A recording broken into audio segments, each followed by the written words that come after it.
जय हिंद दोस्तों, रक्षित खन्ना के इस चैनल में आपका स्वागत है। दोस्तों, आज के इस वीडियो में मैं आपको कुछ इंपॉर्टेंट इंफॉर्मेशन दूंगा। दोस्तों, एक लेटर है या फिर ईमेल है जो भेजी गई है कर्नल सुमित सूर के द्वारा। दोस्तों, ये मेल या फिर ये लेटर बहुत पहले का है। जैसा आपको पता है, पहले मैंने एक वीडियो बनाया था सर्कुलर नंबर 608 के ऊपर, जिसके अकॉर्डिंग नोशनल पे या फिर बेसिक पे फिक्स करनी थी। लेकिन दोस्तों, सिर्फ एक पेंशनर को इसका फायदा मिला और उनका नाम था जगमल सिंह जी।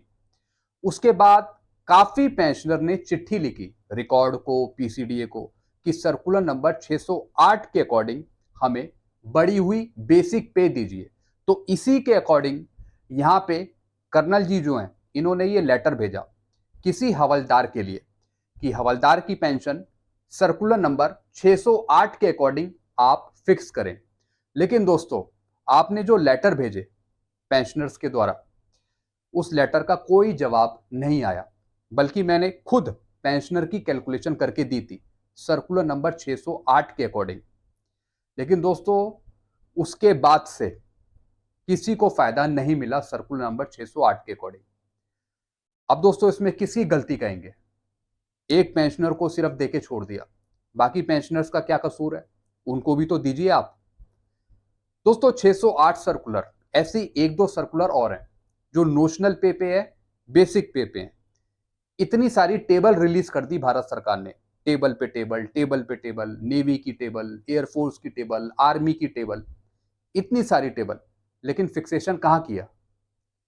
सिर्फ पुरानी बेसिक पे के अकॉर्डिंग फिक्स कर दी पे, उसके अकॉर्डिंग आपकी पेंशन नहीं बढ़ी।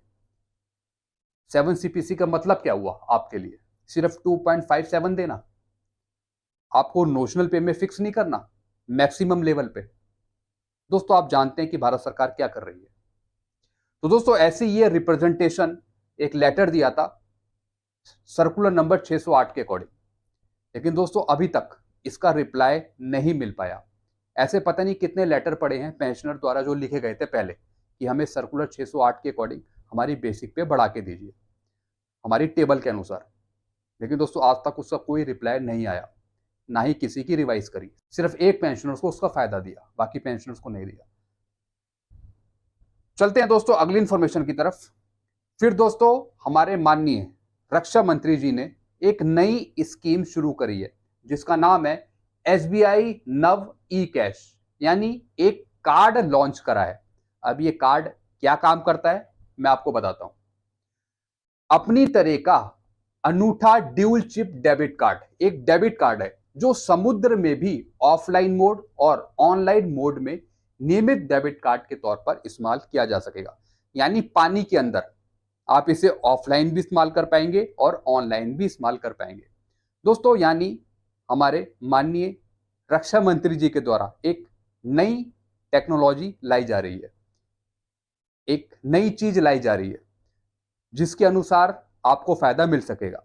दोस्तों, ये तो बहुत अच्छी बात है, लेकिन जो पुरानी गलतियां हैं पेंशन पे, OROP पे, या फिर इक्वल MSP पे ले लीजिए, या फिर और भी समस्याएं हैं भूतपूर्व सैनिकों की, उसका क्या हुआ?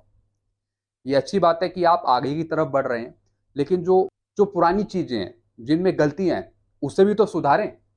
जो धरना प्रदर्शन हो रहा है, आंदोलन हो रहा है रेवाड़ी में या फिर रामलीला मैदान पे, जगह जगह जो भूतपूर्व सैनिक धरना प्रदर्शन कर रहे हैं, उनका क्या? तो दोस्तों, मैं इनसे यही आग्रह करूंगा, अच्छी बात है कि आप आगे की तरफ बढ़ रहे हैं, नई नई चीजें ला रहे हैं, लेकिन थोड़ा सा यहाँ पे ध्यान भूतपूर्व सैनिकों का भी रखा जाए। मैं ऐसी इनसे आशा करता हूँ।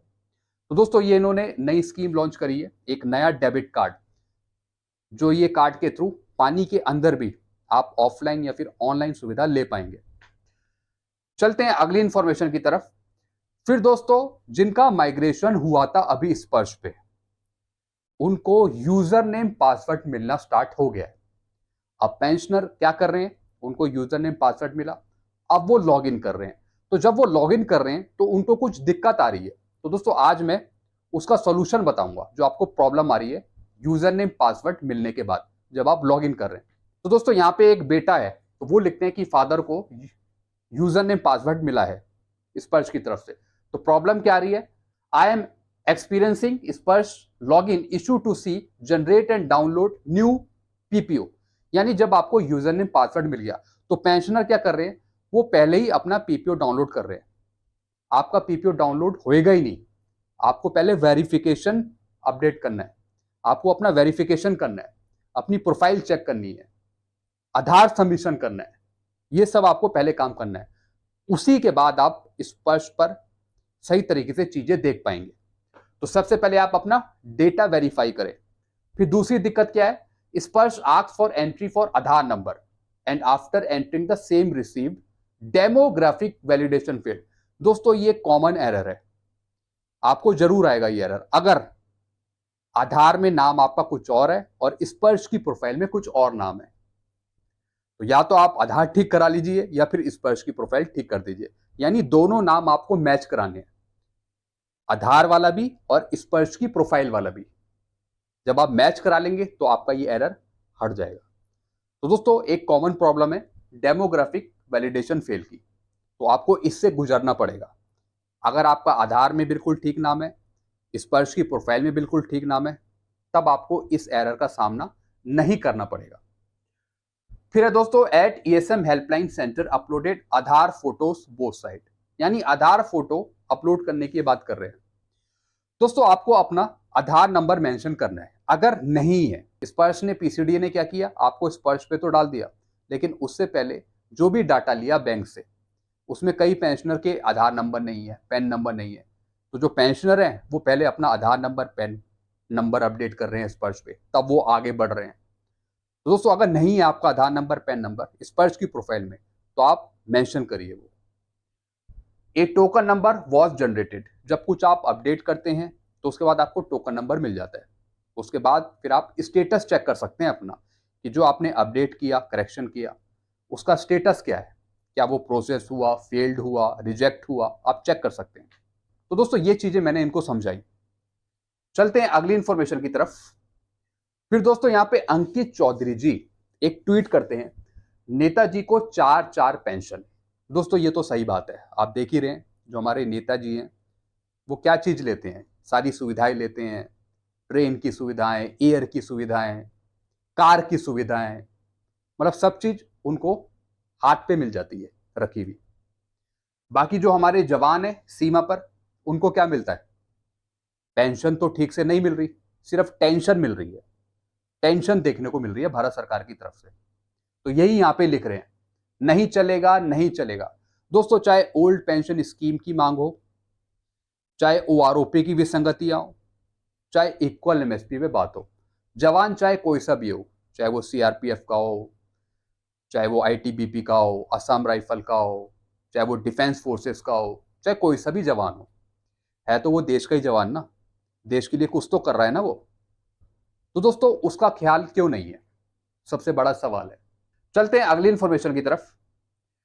फिर दोस्तों सबसे ज्यादा इंपॉर्टेंट पॉइंट, एक लाइफ सर्टिफिकेट को लेके ऑर्डर बहुत हैं आपके पास, मेरे पास भी ऑर्डर बहुत हैं कि जिनकी एज 80 साल या फिर 80 से ऊपर है, या फिर जो 80 से नीचे हैं, जो नवंबर में सबमिट करेंगे। तो आप बैंक में भी सबमिट कर सकते हैं लाइफ सर्टिफिकेट, जिनका स्पर्श पे माइग्रेशन हो गया है। ऐसी बहुत से पेंशनर हैं जिनकी एज 80 या फिर 80 से ऊपर है, वो अक्टूबर में अपना लाइफ सर्टिफिकेट सबमिट कर रहे हैं। तो दोस्तों ऐसी एक पेंशनर है, जैसे कि आप यहां पे देख रहे हैं फोटो में, अब मैं एसबीआई में हूं, यानी पेंशनर अपनी कहानी बता रहे हैं कि मैं बैंक गया एसबीआई में। तो क्या लिखा है इन्होंने, लाइफ सर्टिफिकेट के लिए क्योंकि मैं 80 प्लस हूं, लेकिन दुर्भाग्य से यहां किसी को सरकारी आदेश के बारे में पता नहीं है। दोस्तों सरकारी आदेश निकाल दिए गए पीसीडीए द्वारा, सीडीए द्वारा, भारत सरकार द्वारा, कि आप बैंक जाकर भी अपना लाइफ सर्टिफिकेट सबमिट कर सकते हैं अगर आप स्पर्श पे माइग्रेटेड हैं। जैसा कि आपने एक मैसेज भी देखा होगा, एपीआई इंटीग्रेशन करा गया एसबीआई के साथ, तो इससे साफ पता लगता है कि पेंशनर जा सकते हैं बैंक में। लेकिन जब ये पेंशनर एसबीआई बैंक गए तो बैंक के जो कर्मचारी हैं, मैनेजर है, उनको पता ही नहीं है कि क्या ऑर्डर निकला पीसीडीए द्वारा, सीडीए द्वारा, भारत सरकार द्वारा, उनको पता ही नहीं है। दोस्तों ये होता है लैक ऑफ कम्युनिकेशन।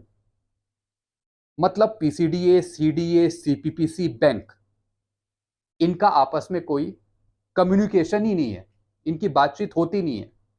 यानी भारत सरकार के ऑर्डर भी वो भी बैंकों के पास नहीं पहुंचते। ऐसी दोस्तों आपने देखा होगा कितने सर्कुलर हैं पीसीडीए सीडीए के, वो बैंक नहीं पहुंचते, सीपीपीसी नहीं पहुंचते, पता ही नहीं है बैंक को कि सर्कुलर 608 क्या है, 568 क्या है। आपने देखा होगा, ये कॉमन प्रॉब्लम है। आप चले जाइए बैंक में किसी भी, वहां पूछिए कि सर्कुलर नंबर 568 क्या है, 631 सर्कुलर क्या है, किस चीज का एरियर देना है, उन्हें पता ही नहीं है।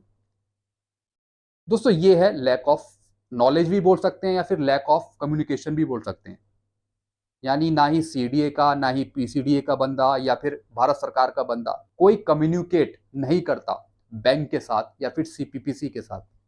ऑर्डर निकाल दिए जाते हैं, लेटर निकाल दिए जाते हैं भारत सरकार की तरफ से, सीडीए की तरफ से, पीसीडीए की तरफ से, लेकिन उसका पालन नहीं होता। कहां पर? बैंक में, सीपीपीसी में।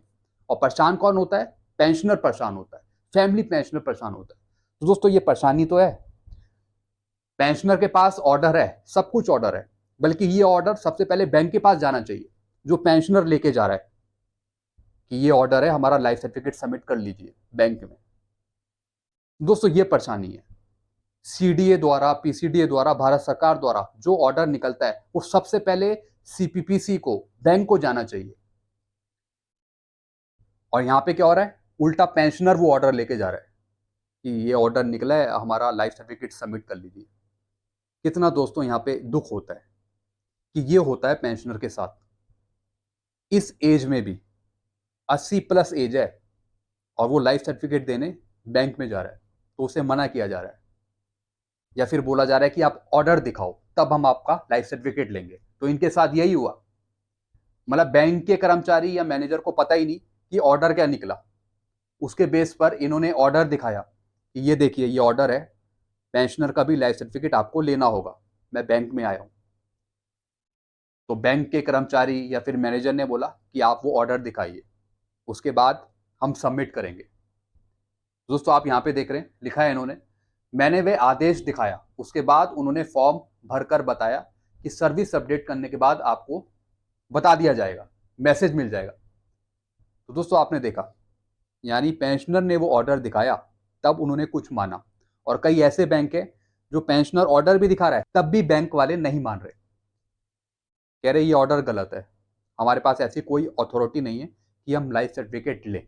तो दोस्तों यहां पे यही लिखते हैं, एसबीआई का ये हाल है तो फिर और बैंकों का क्या होगा। दोस्तों आप समझ सकते हैं पेंशनर की परेशानी, जिसका फिंगरप्रिंट काम नहीं कर रहा है, वो बुजुर्ग है, फिंगरप्रिंट काम नहीं कर रहा है, वो लगाता है मशीन पे लेकिन उसका आ ही नहीं रहा है फिंगरप्रिंट, तब वो लाइफ सर्टिफिकेट देने जाता है बैंक में, तो उसे ये दिक्कतों का सामना करना पड़ता है। तो दोस्तों मैं हर एक बैंक से, सीपीपीसी से ये आग्रह करूंगा, ये गुजारिश करूंगा कि आप अपने पास ऑर्डर मंगाइए जो लाइफ सर्टिफिकेट को लेकर हैं, जो पीसीडीए सीडीए निकालता है। और पीसीडीए से, सीडीए से जो आपके लेवल के ऊंचे अधिकारी है वो सही से बात करें। कम्युनिकेशन गैप क्यों हो रहा है आपके बीच में, पीसीडीए सीडीए या फिर बैंकों के बीच में? पीसीडीए सीडीए सारे सर्कुलर निकालता है, आपके पास पहुंचता नहीं है, आपको पता ही नहीं रहता कि सर्कुलर है क्या। आपको लाइफ सर्टिफिकेट का जो सर्कुलर है उसके बारे में पता नहीं है, डीओपीपीटी का जो ऑर्डर है उसके बारे में पता नहीं है। और जब पेंशनर आपके पास लेके आता है तो बोलते हैं हमारे पास कोई ऐसा कोई आदेश आया नहीं है। कब आएगा आपके पास आदेश? हम दिखा रहे हैं आदेश, ये निकला है, परसों निकला है, 1 महीने पहले निकला है, इसके बेस पर तो काम करिए। इसमें लिखा है कि जिनका स्पर्श में माइग्रेशन हो गया है वो पेंशनर अपना लाइफ सर्टिफिकेट बैंक में आकर सबमिट कर सकते हैं, चाहे तो डिजिटली या फिर मैनुअली। उसके बाद पीसीडीए स्पर्श उसे वेरीफाई करेगा, ये लिखा है, हम हाईलाइट करके ला रखे हैं, आप ये काम करिए। तो दोस्तों ये दिक्कत का सामना करना पड़ता है पेंशनर को। ऐसे यही नहीं, ऐसे बहुत से पेंशनर हैं जो अपना लाइफ सर्टिफिकेट सबमिट कर रहे होंगे बैंक में, लेकिन कोई ले ही नहीं रहा होगा वहां पे, कर्मचारी या फिर मैनेजर। दोस्तों ये बहुत दिक्कत की बात है। चलते हैं आगे। दोस्तों फिर मैं बात करूंगा कैबिनेट मीटिंग की जो अगली होनी है डीएडीआर पर। अगली मीटिंग दोस्तों होनी है 6 अक्टूबर को, फ्राइडे के दिन। देखते हैं दोस्तों 6 अक्टूबर को भी डीएडीआर पर निर्णय आता है या नहीं आता है। जो 4 तारीख थी उस दिन मीटिंग तो हुई लेकिन डीएडीआर पे कोई फैसला नहीं आया 4 अक्टूबर को। अब देखते हैं जो अब नेक्स्ट मीटिंग होनी है वो होनी है 6 अक्टूबर को। 6 अक्टूबर को क्या होता है, फैसला आता है डीएडीआर पे या नहीं आता। तो दोस्तों ये कुछ इंफॉर्मेशन थी आपके लिए। आई होप सारी चीजें आप समझ गए होंगे। वीडियो आपको अच्छा लगता है वीडियो को लाइक करें और इस चैनल को आप सब्सक्राइब कर सकते हैं। Thank you so much.